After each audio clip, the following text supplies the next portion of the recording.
स्थायी समितीचे सभापती मच्छिंद्र सानप यांच्या अध्यक्षतेखाली झालेल्या बैठकीत जाहिरात खर्चातील कथित गैरव्यवहाराचा मुद्दा ऐरणीवर आला.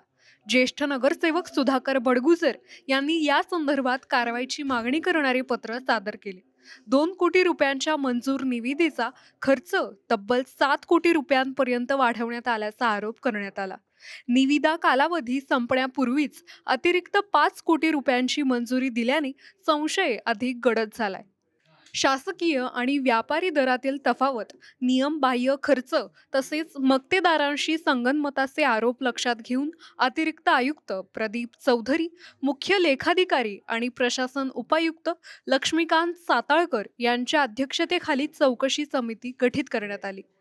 दरम्यान वकीलवाडी आणि उंटवाडी येथील मोठ्या बांधकाम प्रकल्पांमध्ये म्हाडासाठी राखीव असलेले 20% फ्लॅट टाळण्यासाठी प्रकल्पाचे पोटहिस्से करून क्षेत्रफळात फेरफार करण्यात आल्याचा आरोप नगरसेवक मुकेश शहाणे यांनी केलाय.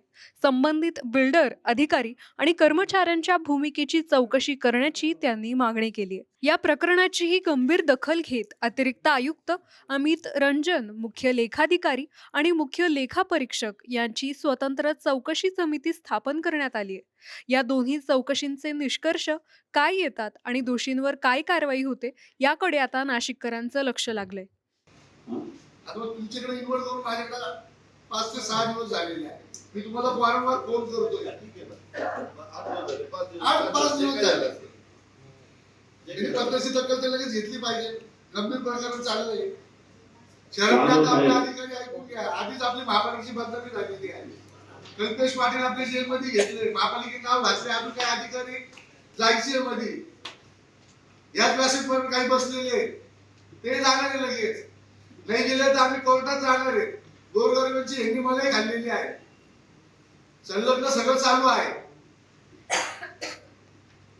या विषय संबंधात सभापती महोदय तुम्हाला एक विनंती आहे, त्वरित तुम्ही समिती गठीत करा. त्याच्याशिवाय मी खाली बसणार नाही. पुढचे विषय उद्याणार नाही. कोण समितीत राहणार तुम्ही चौकशी समिती तुम्ही लगेच जाहीर करा. चौकशी समिती दाखल झाली. अधिकारी असतील आणि सतर्क आहे या समितीमध्ये यांना नेमकं त्याची सखोल चौकशी पुढच्या मीटिंगला सर्व याची माहिती द्यावी, सर्व अहवाल सादर करा. नाशिक महापालिकेतील जाहिरात खर्च आणि म्हाडा नियमभंगाच्या आरोपांमुळे प्रशासनावर प्रश्नचिन्ह निर्माण झालेत. चौकशी समित्यांचा अहवाल आल्यानंतर या प्रकरणात पुढे कोणती कारवाई होते हे पाहणं महत्त्वाचं ठरणार आहे. न्यूज डेस्क, आपलं नाशिक.